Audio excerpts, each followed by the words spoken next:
raha tsy ivona kosa dia omaly sika no nankalaza ny andro raisam-pirenena iadina amin'ny ady amin'ny kolikoly ny kolikoly sy raha nambaran'ny maître Willy Zafinjatovo fantatry ny maro amin'ny anarana hoe olala dia fahavalo-pirenena ary sakana ihany koa amin'ny fampandrosoana kanefa dia mahazo vahana izy ity eto amin'ny firenena.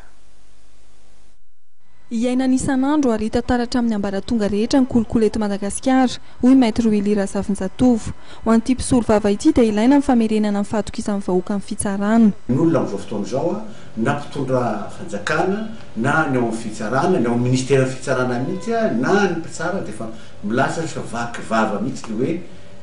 tokony averina indray ny fitokisany vahoaka satria tsika atao amin'ny fitsarana dia efa malaza manao izao kolikoly izao sy mamoaka didy amin'ny tokony tsy izy. Ka eo zany dia tsara marena fa hoe misy fotoana nataona zavatra rehetrarehetra ka noho izany ny kolikoly dia miroborobo mihitsy tsy ao amin'ny fitsarana ihany fa eo amin'ny endriny rehetra mihitsy eto Madagasikara amin'izao fotoana izao. Ka noho izany raha ritsiny raha ohatra iadina zany zavatra zany satria anisany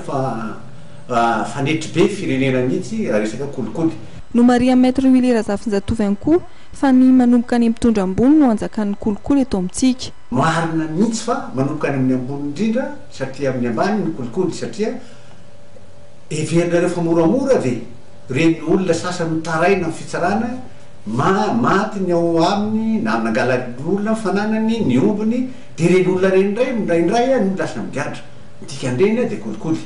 Ny resaka bois de rose raha isika fotsiny zao maninona bois de rose tsy mety fongana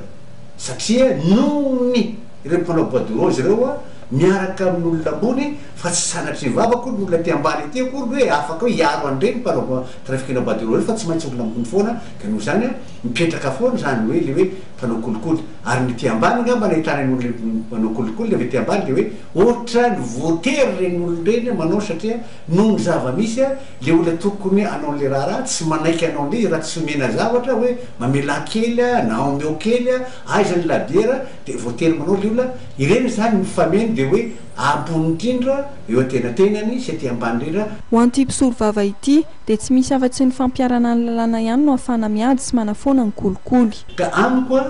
le olona apetraka manao an'izy mihitsy satria zay corruptible reny olona voafidy mitsongaina mihitsy